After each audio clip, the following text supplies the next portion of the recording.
Attention, future consultants. Time is running out to join the February Strategy Sprint Consulting project. What is Strategy Sprint and why should you consider it? Well, if you're a sophomore in undergrad, an advanced professional degree candidate, or an experienced hire, Strategy Sprint is an amazing opportunity for you to, number one, test out consulting to see if it's right for you.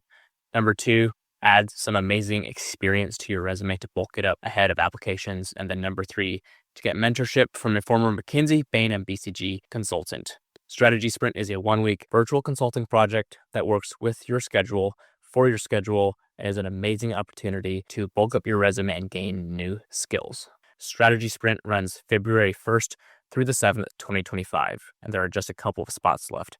Grab your seat at the link in this episode's show notes.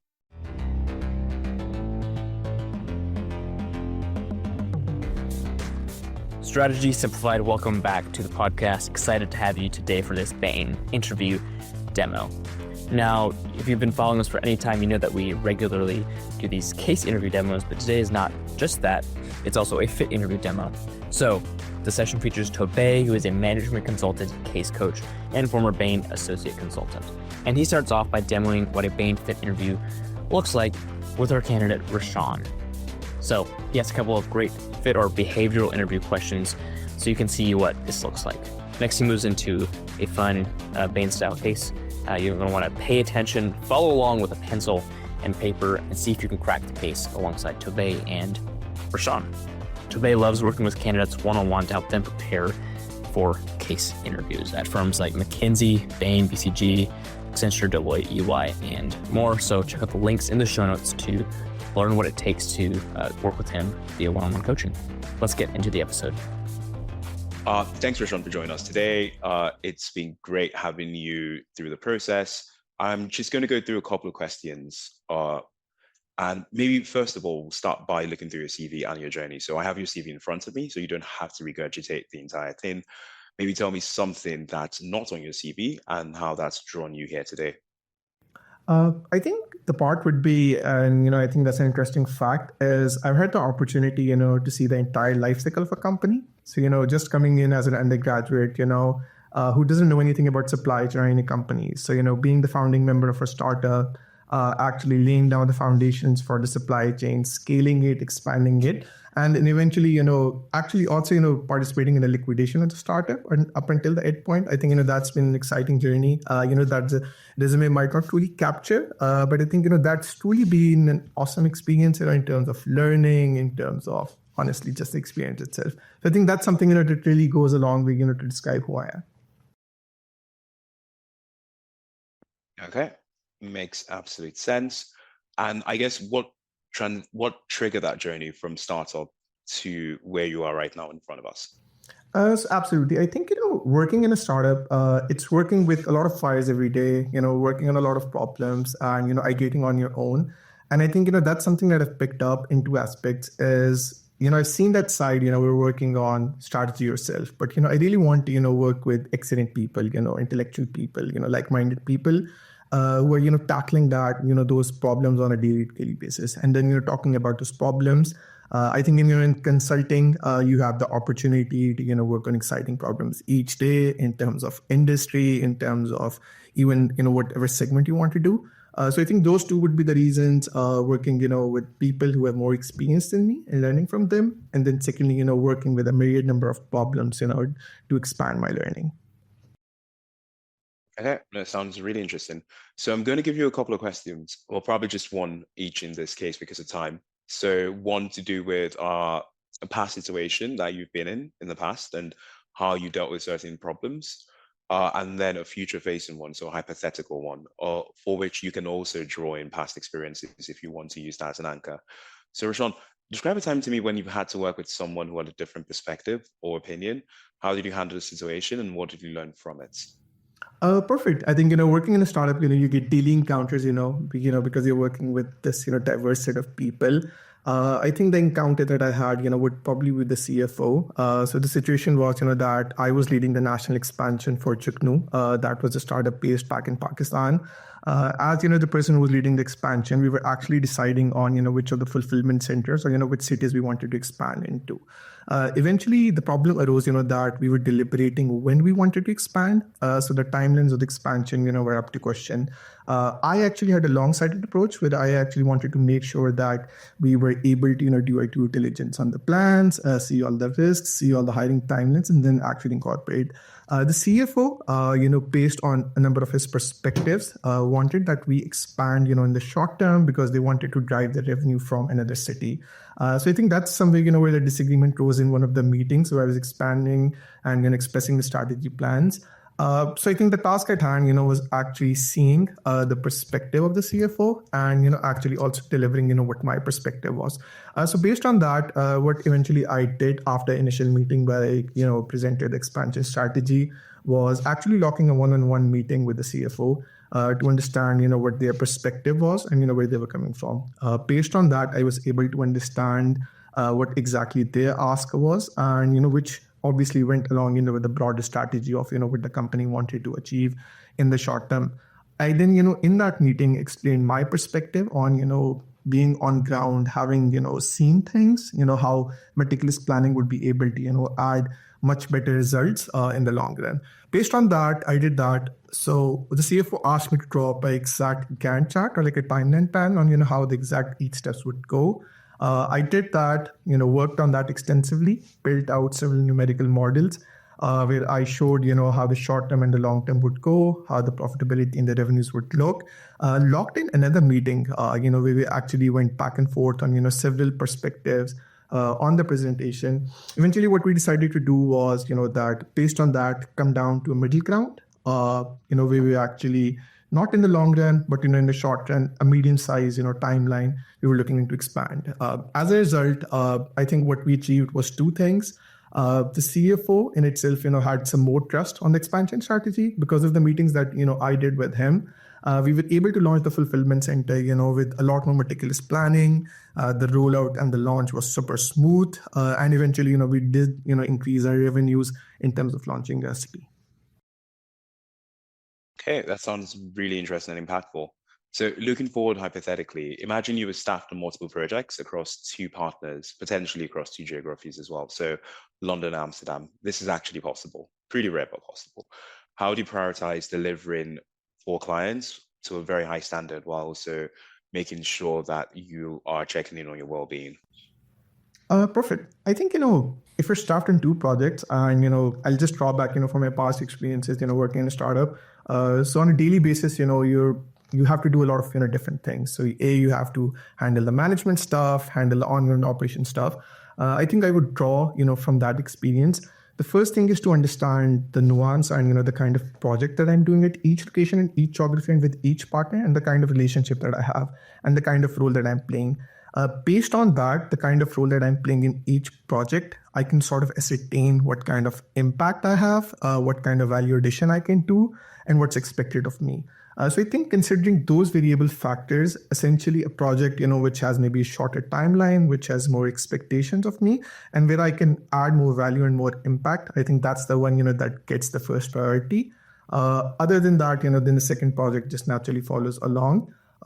In those, two things, it's also important to, maintain a work-life balance. So, at least personally, what's worked for me is having a very disciplined, organized calendar. So ensuring all of my meetings are locked in, all of my connects with the team are locked in. And also, my expectations and, connects with the partners are locked in. So, having bi-weekly connects on the projects to see, where we're heading in terms of direction, where we're expecting, how my performance is going on each of those projects. I think, those would be important. So I think organized calendars, communication, and, just having a bird's eye view of, each project, I think that's going to help me prioritize better. Okay, it sounds really credible. Maybe just wrapping it up right now. What's your biggest driving force in life? What drives you as a person? I think the biggest driving force would be finding purpose and, delivering impact. I think, that's what drew me, to the startup as well. We were working with retailers on ground. We were creating daily impact. We were adding value. And I think, that's something that I seek to in everything that I do. So I think even for the case that I'm doing right now, I think I'm adding value for you and I'm adding value for myself. So I think that's the main pillar that I strive for. Whatever I do on a daily basis, that has some impact on, myself or, or the company or the person that I'm working for. Okay, that concludes this part. I was actually going to give feedback at the very end, but I think because we're dividing this into fit and case study, it probably makes a lot of sense to actually just give feedback now. So on the fit section, at least. So on the CV walkthrough, so I'll just talk through what went really good, what could have been improved on, and then what I think is an overall score as well for each question. So I felt like overall that was a bit of a 7. It was a very interesting sort of off-CV story with the life cycle of a startup, really concrete reasons for why you were transitioning into consulting. I think what was missing and why it wasn't a 9 or a strong 8 or a 10, which is, pretty unattainable, is that I feel it wasn't storyfied. So on the CV section, you don't want to sort of list out things in a bullet point form. You want to make it seem like you're connecting the dots, even though we all know that many times we're all just leaving a randomness. There's some sense in trying to make the dots connect and make it sound like a bit more of a story. But otherwise, the actual concrete points were really good. It's just about trying to maybe storyfy that a little bit more on the CV. And keeping it to under about 1.5 minutes, I think is very possible as well. So on describing the time when you had to work with someone and had a different perspective or opinion, I thought that was a very strong answer. So it was an 8.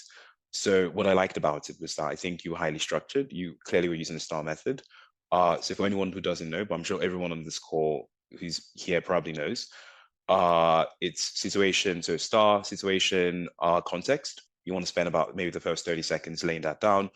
It's sort of like in a Disney movie when you find out that potatoes can talk. They usually use the first 30 minutes to make sure everyone understands that. So lay down the context and then the task or the challenge to be solved. So what exactly triggered this thing? And then actions. And here you want to be quite staccato. So this is a very, very, very good time to sort of just go bullet points. So the way Rishan handled the CV question. So I did this, I did that, I did this. If you can put numbers to it and quantify it even better. Then the results. So I thought that was a very strong part. You want to sort of, again, put numbers if you can. I think it always makes it seem better. So I thought you were really structured. I could tell where you were on every part of the case when you transitioned from situation to task to action to results. I think to make that an 8.5 or 9, it would have been nice to add a nice flourish at the end. So the reflections, I know Bain were pretty keen on this when I was interviewing, and that's still a thing where you sort of reflect through how you could have handled that situation a bit better or what lessons you drew from that going forward. Would have been really nice. I thought it was a bit long and it could have been a bit more concise. So it felt like it was edging towards 3 minutes. I think it could have been maybe 2:15 to 2:30. And then finally, maybe working on switching up your cadence when you are going from one point in the STAR method to the other. So when you're going from situation to task to action to results, it was really structured, so I could tell because you took some pauses, but maybe switching up your cadence just so that it doesn't get too monotonous as well. Could have been really good to push it up to a 9. So I thought your strongest answer was, the hypothetical, imagining if you were staffed on multiple projects, how would you prioritize that? So I thought it was a very strong 9/10. I thought the story was really strong overall, like you storyfied it.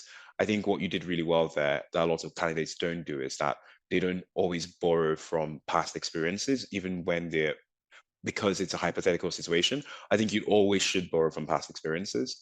And you were just really structured, very high impact story, like very little to improve on there. And on the driving force in life, it's not really a scored question, but I think it's one that usually throws some people off as well. So it's just one to have an answer for. But I thought that was a really good answer, by the way. But yeah, it's just one worth thinking about because it makes you seem a bit genuine.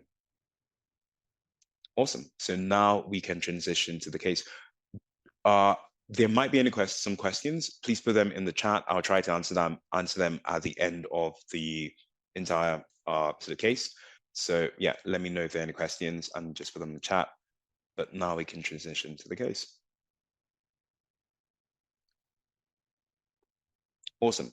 So today we're working on the Indian Premier League. It is a cricket league in India. For any American viewers who are not familiar with the wonderful game that is cricket. It's a fantastic game. So it's one of the most popular sports in Asia, and not Europe, probably just Britain, to be fair. It is a very British sport, extremely British sport. But just sort of liken it to American football. Very different paces, but it's a really big league, essentially, and very big sports. Okay, so the Indian Premier League is the world's largest domestic cricket league, and it is selling new team licenses. The IPL, the Indian Premier League, has seen tremendous growth in the past few years, attracting 300 million viewers each year.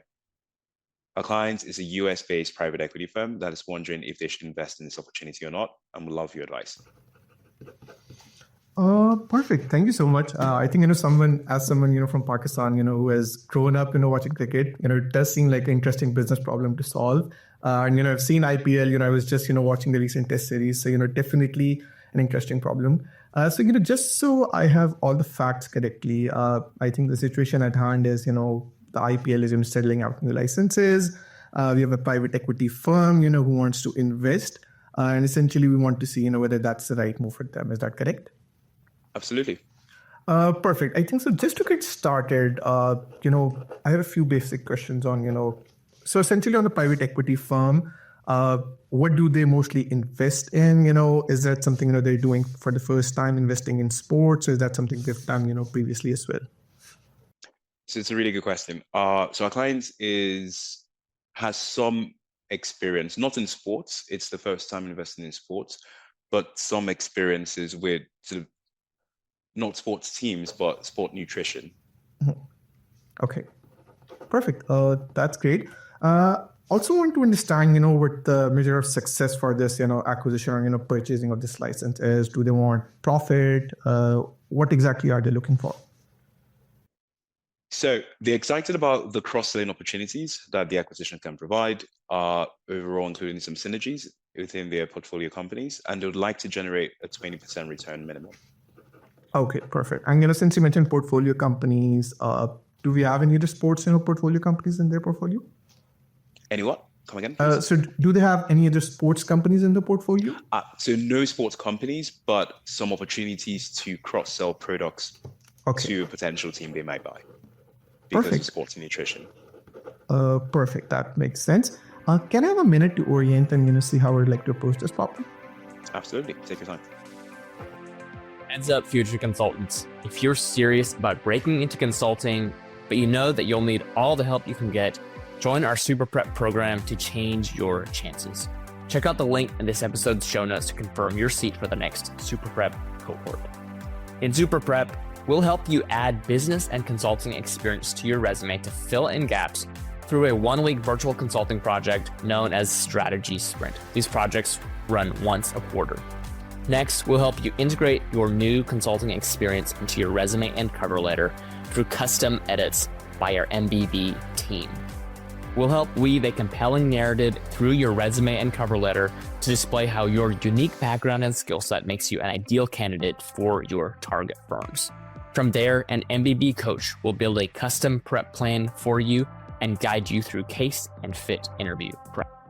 Recruiters love candidates who bring both consulting experience and polish to the table, and Super Prep will allow you to do both, plus the confidence to shine in your interviews. We run Super Prep cohorts once a quarter, so check out the link in the show notes to confirm your seat today. In addition, you can book a call with a member of our team before you join. Look forward to seeing you in Super Prep. Perfect. I think, I know how I want to approach this. So I think my hypothesis, going in would be, that it definitely seems like a lucrative enough opportunity, for the private equity firm, to, purchase a license from IPL and invest it in a team. I think in order for that, I would like to evaluate 4 areas, and I'll talk about them broadly, and then we can go, deeply into all of them.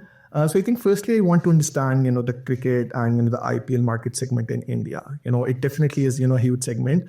But what it encapsulates, what are the numbers? That's something I'd be interested in. Moving forward, the second thing, definitely want to understand, the private equities firm's capabilities. So in terms of internal capabilities, external capabilities, since it is sort of like a cross-border, acquisition per se, or, purchase of a license, definitely want to understand how that plays in. Thirdly, also want to understand, synergies because, we mentioned, they're looking to cross-sell products, with some of, the companies in their portfolio. That's something we might be interested in. Finally, I think the fourth thing we definitely want to be looking at the financial due diligence and risks as well. So in that, we want to talk about, what do the numbers look like for, the purchasing of the license and other regulatory stuff. Does that seem like a fair approach? And, I'd be happy to run you through each of, the segments. Yeah, no, that seems pretty good in terms of buckets. Or maybe run me through a few drivers or a few Sure. Absolutely. activities within those work streams, essentially. Absolutely, I would love to. I think so. Starting from the first bucket, that is the cricket and IPL segment.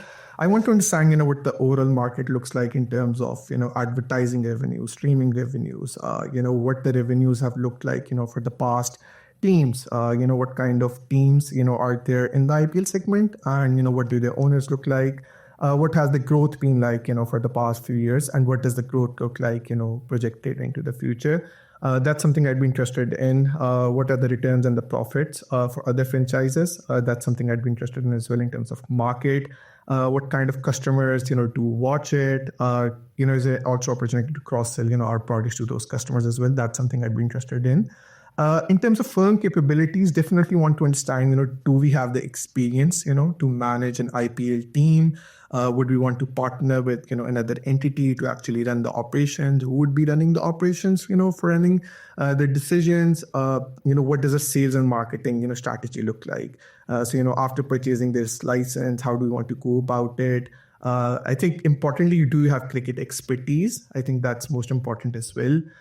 In terms of synergies, I am actually looking at sales. So, how do we plan to, actually synergize well with the team? How do we plan to cross-sell those products? In terms of management even, because, we're talking about having some sports nutrition products, can we, derive some exact synergies, some experiences from that? And finally, for the financials, want to understand what the numbers look like for the license, what the returns could be, what the IPL due diligence looks like. Definitely interested in some regulatory factors as well, since it's a US firm, purchasing a license in India, are there any risks associated with that as well? So those are all of the important factors I'd be looking at. I think the important perspective, at least from my experience, would be starting with looking and, serving the market to see if it is the right fit for us. And, for that, looking at the market numbers, the growth would be a great starting point.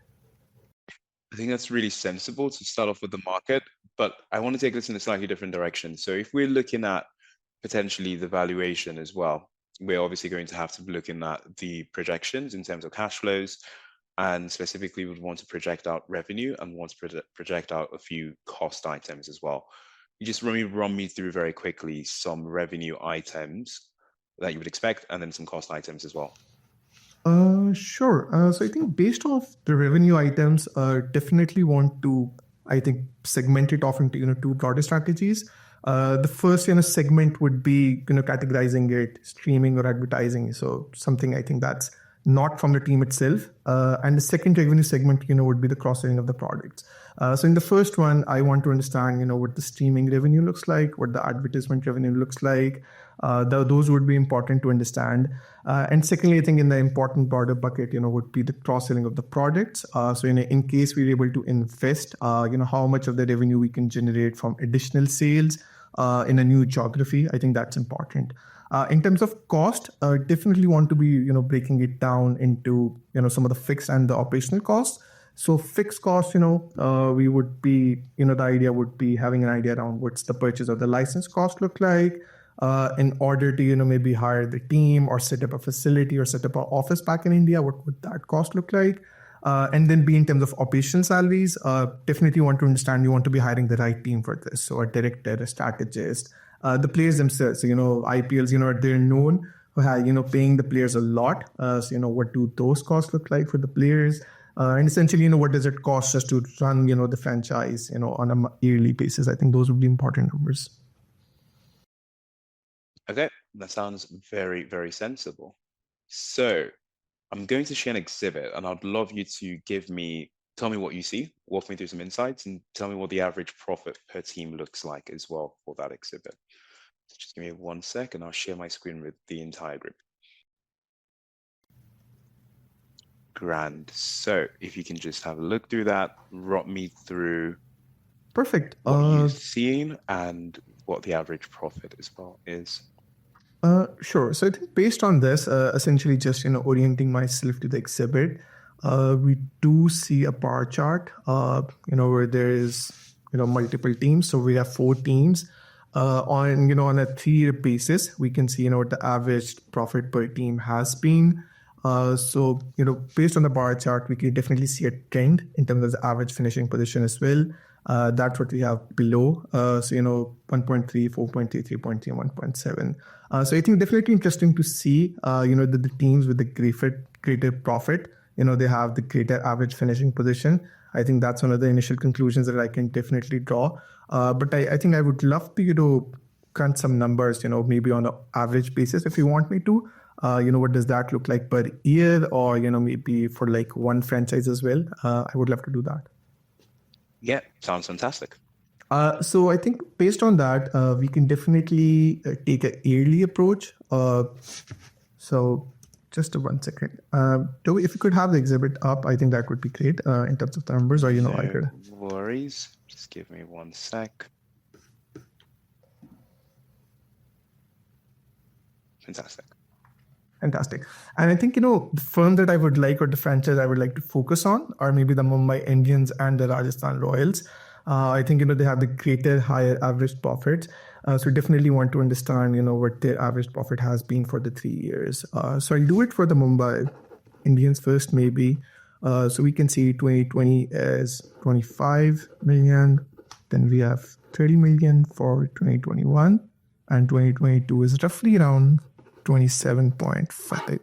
So I think based off that, 55 and 27.5, that's going to be 80, roughly around. Is it okay if I round it off to 85 million for the Mumbai Indians? Yeah, round it off is fine. So perfect. So 85 million for the Mumbai Indians. That's going to be 85 divided by 3 as the expected profit. So that's roughly going to be 2, and that we have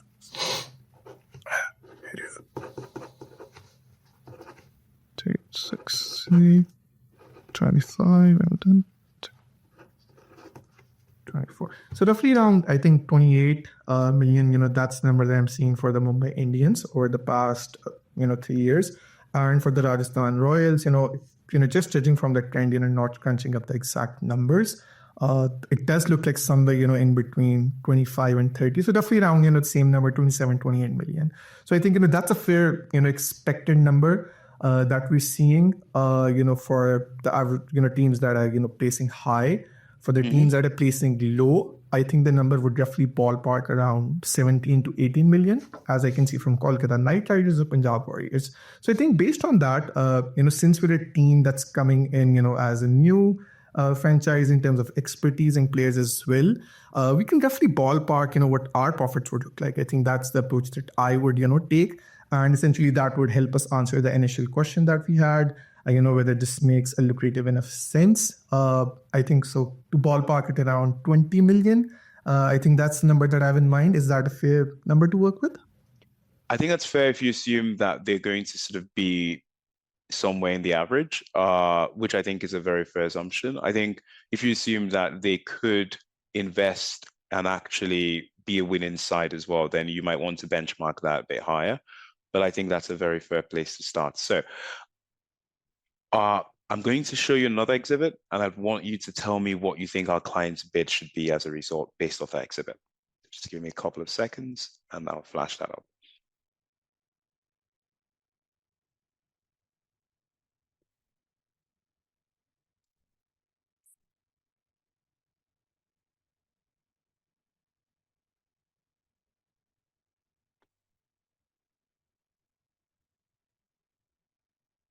Okay, can everyone see my screen? I can see your screen.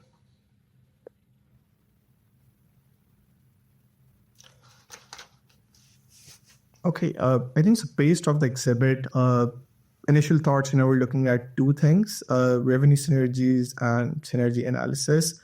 We also do have a note that the profit multiple 25x should be used to calculate the value of the team. and assume that Elliot can set up a championship winning team. So I think that goes hand in hand with the information that we had in the past. So what the number we decided for maybe championship winning team, or the teams that positioned higher, that was roughly around 28 million. So I think that's the number that we can work with, since our client can set that up. And in terms of revenue synergies, we do have some numbers. What I essentially want to do is, based off the profit multiple of 25x, would want to multiply that by the average profit that we had, that was 28 million, to see what the overall profit would look like, and then segment that into revenue and cost. So in terms of revenue synergies, that would roughly be around, I think, 15, and cost synergies would be around 7 to 8, and based off that, find out what the exact numbers would be. Does that sound like a reasonable approach? Yep, that sounds very sensible. Perfect. So, just taking the number that we had, 28 million for a championship winning team, 28 divided by 25, 28 multiplied by 25 would be roughly 850, 4, 10, and 40, and then 56. So we roughly have around 700 million in terms of profit that we're expecting. So that is a great number. Definitely want to benchmark that against, what the expected returns for the private equity firm have been in the past. But, based on my initial hypothesis, I think the number does look creative enough, for the firm to invest in. So for this, segmenting it into the revenue synergies and the cost synergies. So the revenue would be roughly 15. So am I right to assume, that the revenue synergies and the cost synergies work in proportion? So revenue synergies would be 15 over 25 of the total pool of profit that we expected to generate? Not exactly. So we have the profit, which is one thing. But then these are synergies that the private equity fund thinks that they can extract based off the portfolio companies that it has as well. So it sort of split them into the revenue synergies it thinks it can extract, and then the cost synergies it thinks it can extract as well. Perfect. So then the idea would be, taking the numbers for the revenue synergies, that is 15, and multiplying that by 700 million, and then taking the number 8, roughly, 8 or 7, for cost synergies, and multiplying that by the profit, to see, how that would fade up. Does that sound like a fair approach?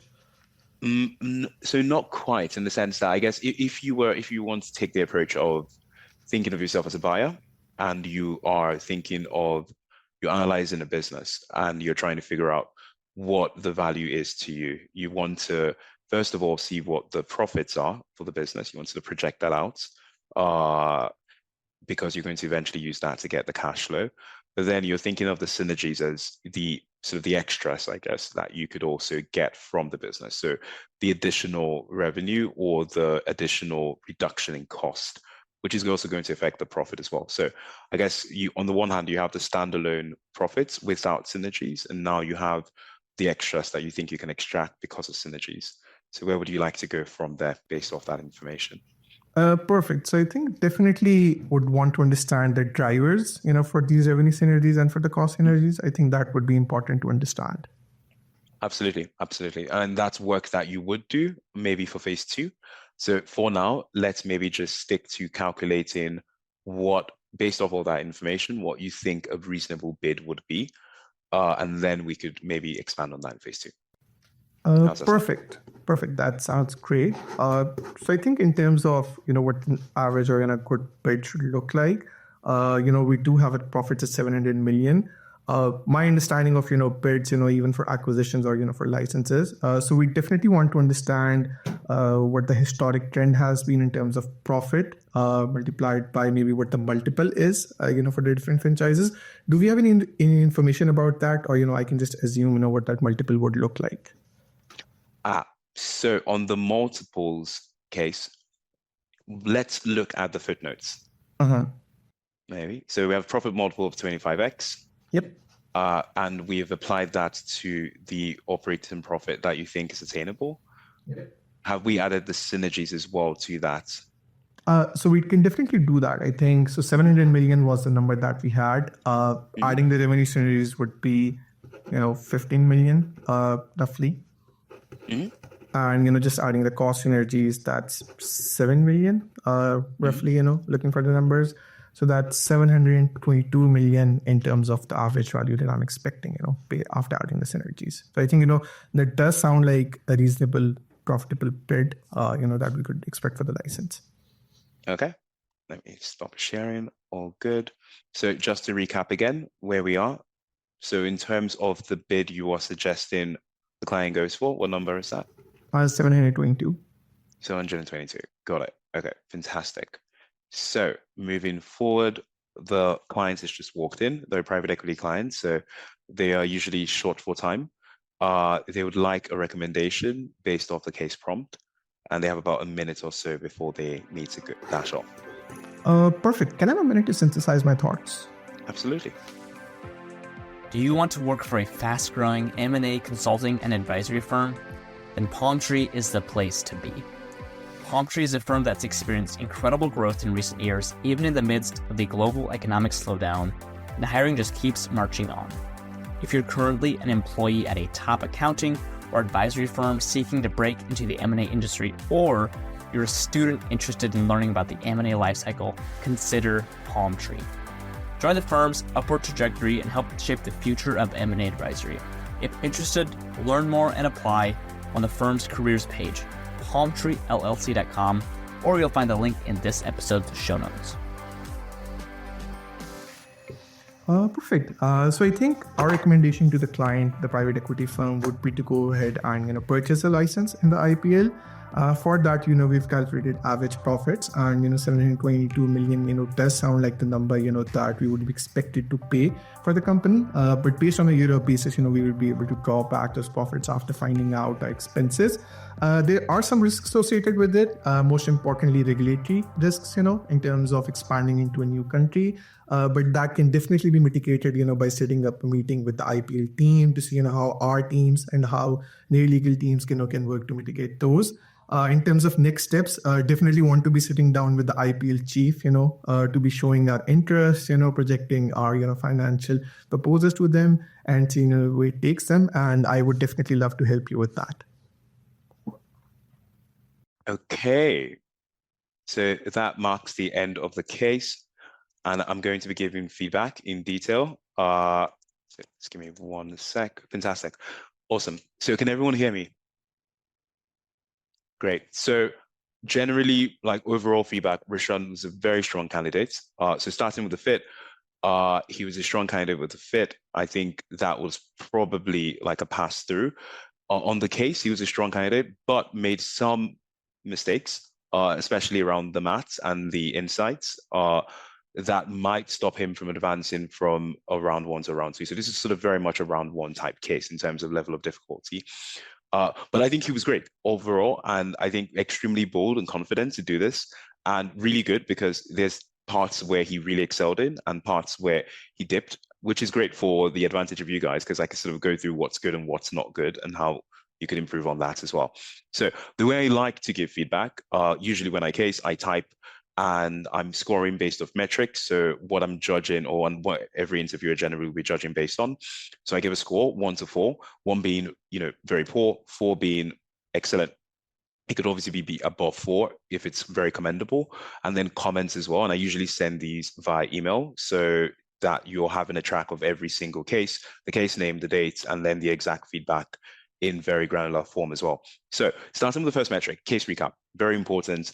I thought it was a 4. It was a great recap that wasn't a repeat of everything I said, which is very important. So sort of summarize the main business problem before heading on to the questions. Very, very important because you want to make sure you and the interviewer are leaving from the same bus stop, especially when the cases get more and more complex. So they can run into quite a few lines. You want to make sure that you're capturing the most important points and also the exact business problem that you're trying to solve before you even do anything else. Just a quick heads up. So the metrics, the first 3 metrics are sort of case recap, clarifying questions, and case structure. The good news is that Rishan scored pretty much a 4 on all of these. The bad news is that no one ever gets through to the next round or gets an offer by scoring a 4. It's sort of like table stakes. You have to do it. Maybe you dip to a 3.5 somewhere, but you're never going to get an offer just based off getting a 4 on any of these. It's where the maths, insights, exhibit readings, brainstorms, the final recommendation, that's where you really want to shine, but you kind of have to do this as a hygiene test. Okay, so next point, clarifying questions. Some people don't really care about these, but I think they're very important in the sense that there's usually things that you can unlock from them, like extra information. So really good essential questions that scope the case. It was a 4 as well. I think here, the rule of thumb for me is that you don't want to ask more than 4 questions, but the sweet spot is sort of 3. I think if you're going to ask a 4th one, then there has to be a very good reason why you're asking the 4th one, and it has to, be something that really does scope the case.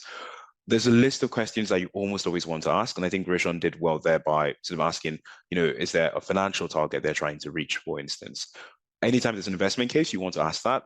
The same way if it's a market entry case, for instance, or corporate case, generally, most of the time, you're going to ask about geography. What's the scope of the geographical scope of the company that you're interested in? So there's a list of questions that are always going to be relevant. So it's worth having them to hand.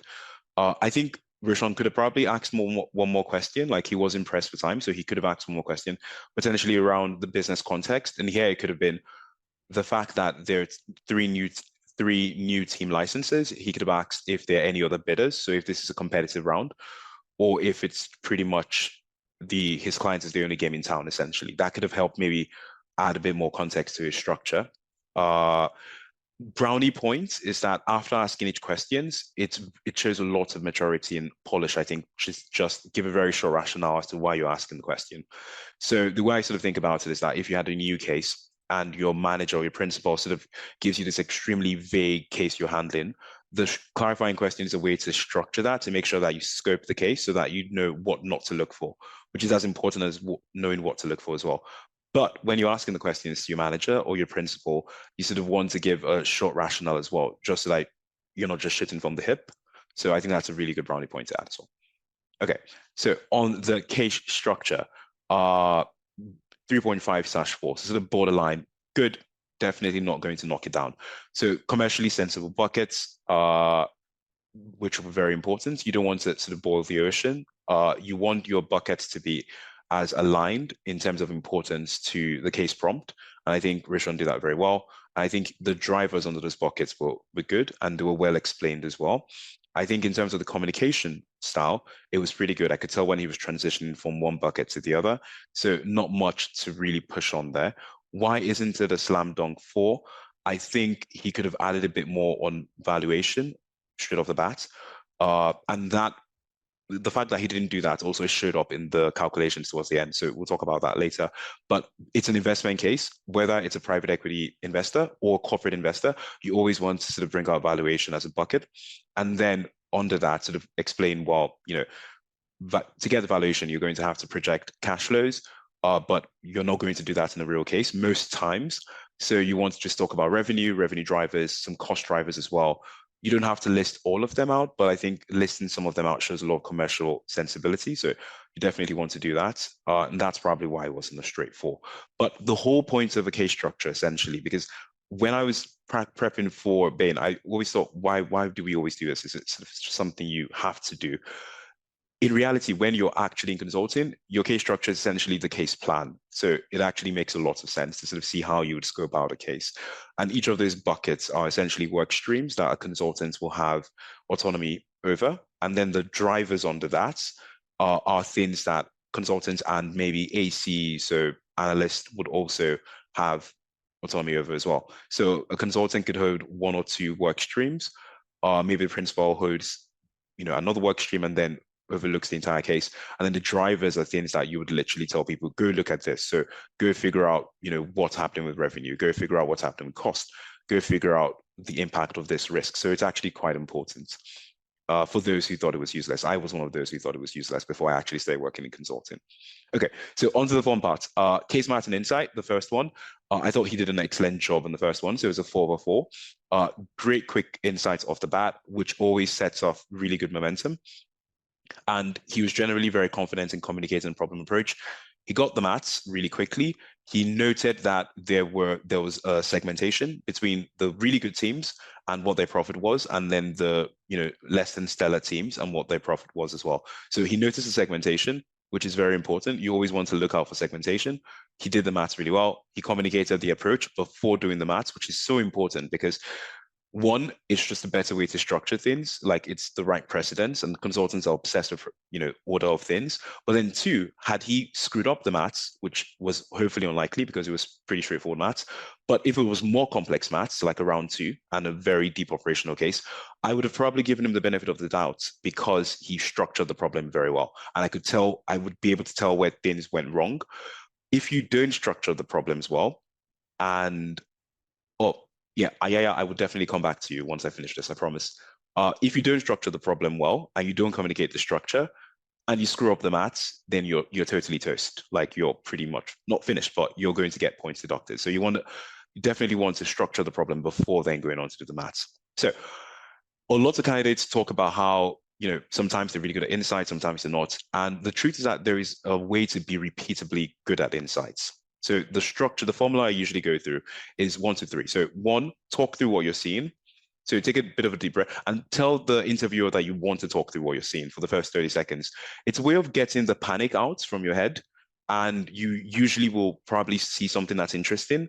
And so that would be like a great insight that you're putting points on the board essentially, right? So that you don't feel like you are rushed. So you sort of take that first 30 seconds, explain to them that you're talking through what you're seeing, and you put some points on the board as well. Great. So second thing is drawing important insights. So here you want to micro-focus your brain and say, okay, what's interesting? So what Roshan did really well was that he noticed, there are two segments. There's really good teams, there's really bad teams, and inevitably there was a correlation between that, so where the team finished, and also the profit they were getting annually as well. So you want to really look in and say, are there footnotes? Are there things? Are there correlations? Are there interesting things that sort of really stick out?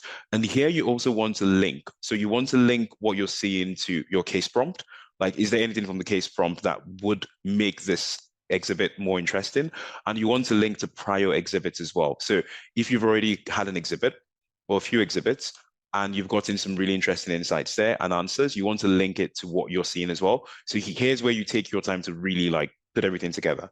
And my best practice is that you want to say the most interesting points, but really go for it. Like, don't just talk about everything and see what sticks. So, don't make it like spaghetti, throwing spaghetti on the wall, but go over and beyond. And what does over and beyond mean? It's like every insight you can squeeze out, just squeeze out. Like, say it's don't keep it in your head. And then the third point is, so what? Okay, so you've talked through the insights really quickly. You've then sort of hyper-focused to really draw some interesting insights by linking. Then the so what is, okay, given all these things I know, how can I link that to moving forward with the business problem? Like, what are 1 or 2 things I could do to do that? And again, here Roshan did that really well because he noticed that there was a correlation between how good the team was and their profits. So then I think I hope I'm not putting words in his mouth. He might have spoken about trying to make sure the team is good, investing in the quality of the team. That's the so what, right? Like, that's the next inevitable step. So again, here, I think the trick to getting brownie points as well is many times the so what is actually a bit of a brainstorm, because it's like, okay, do this. Then the next thing a great candidate will say is, here are the 3 things I could do to do this, right? So if investing in the team is the imperative, then give us 3 things you would do. Maybe go find a legend, go find great coaching staff, like whatever you need to do, right? So you make it a bit of a mini brainstorm. So he did really well there altogether going forward. So where he struggled and what would have probably stopped him from getting into round 2 was the second exhibit. So here he struggled a bit. Now, I don't want to fault him too much, but I guess because I could tell that where he was really struggling with was getting the concept of synergies and how that would apply into the profits. So that's just a gap of knowledge, which is a bit annoying because if he knew that, he probably would have aced it. But because it's something that a lot of interviewers would expect you to have seen repeatedly, it's not an excuse. So he probably wouldn't get through to round 2. So here, what he had to do essentially was add the synergies, revenue and cost synergy. Maybe first of all, spend a bit of time talking about what the revenue and cost synergies actually might be, which would have been really good. So just listing out 1 or 2, cross-selling with, nutritional or the nutritional company in the team, maybe doing advertising, using players to advertise to boost growth, something along those lines. Maybe on marketing as well, potentially, like one bigger marketing budget So stuff around that. So just quickly talking through that, and then basically add in the revenue and cost synergies to the standalone profit of a championship winning team, because the footnote said you should assume that you're going to get a championship winning team. That's the assumption you're working on. So you wouldn't take the average profit. You would just take the 28 million for the better teams and then add the revenue synergies, add the cost synergies. That would have given you 50 million. And then you would have applied the multiple, which is 25x, to give you 1.25 billion as the valuation. But that wasn't the question, the main question. And that's why it's always important to keep sort of, as you keep going through the case, highlighting what the main problem you're solving is, which is what the bid was. So we know that they want to, they want a 20% discount essentially between the valuation and the bid.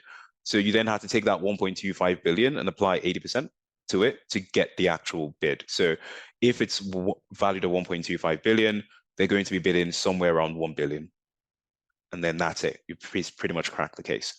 So moving on to the final recommendation, even though his recommendation was wrong in terms of the number, I still give it a 4 because the structure was perfect.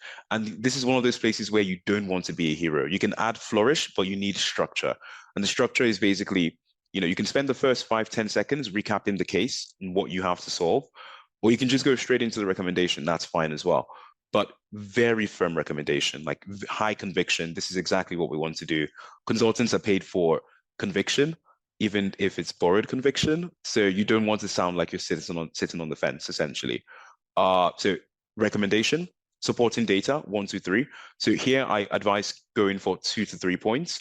And one of those points almost always has to be a number, right? Sometimes it can be 2 numbers because you might have calculated more than one thing, but it has to be a number that justifies the rationale. So in this case, it would be the bid. But for some of the supporting data as well, you want to get something qualitative. So you want to go to your case structure or any other case creative brainstorming session you might have had done as well, and basically drag that into the supporting data. So here's why they should do this. Here's the number, but here's a bunch of other things as well that supports that. 2 risks, 2 next steps. And there is literally a bank of risks for almost every case type. You want to specify it so that it's, it doesn't sound like you're being generic, but it's great to know the generic so that you can then apply it to the actual case type as well. And finally, case leadership, which is just executive presence, essentially. Like, did he handle himself really well? Was he friendly? Was he affable? Was he collaborative with the interviewer? That sounds like a given, but there are some interviews where the interviewer is literally almost telling the interviewee is telling the interviewer to shut up, and then it's an obvious automatic fail. So he was highly collaborative, very enthusiastic. He drove the case forward, except for the one part where there was a bit of a gap of knowledge, but he really drove the case forward. He was always providing, okay, here's what we should do next. Here's where I think we should go next. Here's the important thing to do next. Here's how I prioritize this, which is really strong. So stopping there because we're 1 minute over and I need time for questions. Very strong candidate, probably would have been borderline. If it was a good candidate pool, probably wouldn't have gotten second round because of he fell short on the second exhibit because of a gap of knowledge, but it's an expected thing to know. So that probably wouldn't, sadly wouldn't count, would still count against him. But yeah, let me know what you guys think and any questions. Before we let you go today, we'd love for you to take 10 seconds, 15 seconds to leave a quick rating and review for the podcast. If you're enjoying it, because it helps the show reach more people. So wherever you're listening, you can do this, whether on Spotify or on Apple or somewhere else. We'd love for you to take a few seconds to quickly pause this and go leave us a review. Thank you so much for listening to Strategy Simplified, for supporting us, for being a part of our community. Can't wait for the next episode.